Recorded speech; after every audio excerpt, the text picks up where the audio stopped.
In today's video, I will show you guys a new Blender add-on that changes how you scatter your vegetation assets when working with Blender. It was actually made by the same developer of Baga Pie, Baga Ivy Generator, Baga Street, and so on.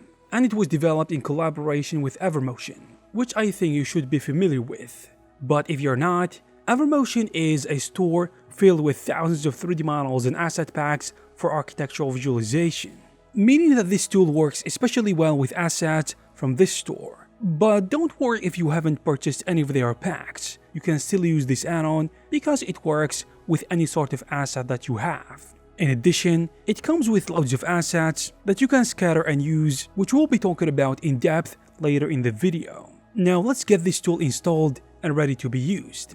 The first thing worth mentioning is that this tool works within the free Baga Pie add-on. So installing the add-on comes in first. After that, simply go to the GeoPack panel, expand it, and click on the Install Pack button. And now all you have to do is install the GeoPack that you receive once you buy the add-on. And depending on the version you decide to go with, you will either get the Urban, Garden, or Wild pack, or you can get the entire thing.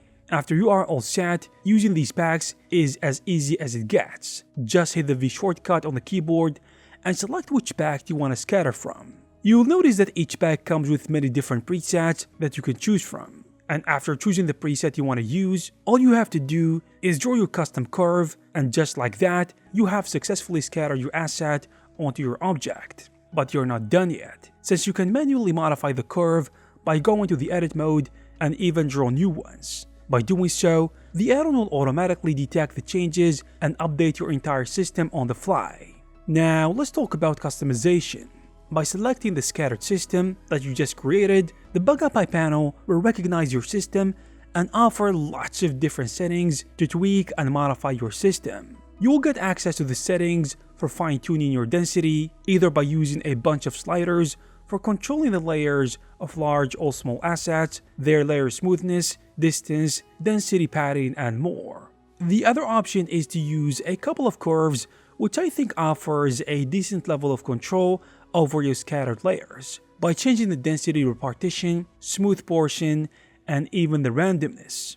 On a side note, I should tell you, in case you are using a slower machine or if your scene ends up getting too crowded, performance might suffer. And here is where the optimization settings come in handy, giving you the option to use proxy meshes in addition to controlling how many of the assets are displayed on the viewport. Or you can use the camera calling option, which works by only showing scattered assets that are in the camera's line of sight. All of these tools can really help you increase your performance when working with this tool. But wait, there's more. With Baga Grove, you can add custom edges, which I think can be good for gardens in addition to similar things. These edges define the boundaries of your garden area, giving it a polished look by offering you full control over the width, height, offset, resolution, and even the option to add bevels. Using this feature works really well when paired with the terrain option that lets you add a special terrain mesh underneath your assets for that authentic garden look. However, if you aim to replicate something found in the wild, I advise you to disable these options. Also, it should be noted that upon installing your packs, Blender will automatically integrate these packs into your asset library, giving you the option to drag and drop them freely onto your scene. This also introduces the possibilities of using these assets with your scatter system that comes by default with Baga Pie, and it works like this. Select the assets you want to scatter in your asset library, then select your object in the viewport, next hit J, and select the asset browser option. And just like that, you can use the settings and controls that Baga Pie offers to fine-tune your scattering system to get a result that you are pleased with. And there you have it, guys. If you are interested in Baga Grove, you will find all the necessary links in the description. I hope you guys found this video useful and informative. If you did, please give it a thumbs up. You can also check some of our previous videos. Thank you very much for watching, and I will see you in the next one.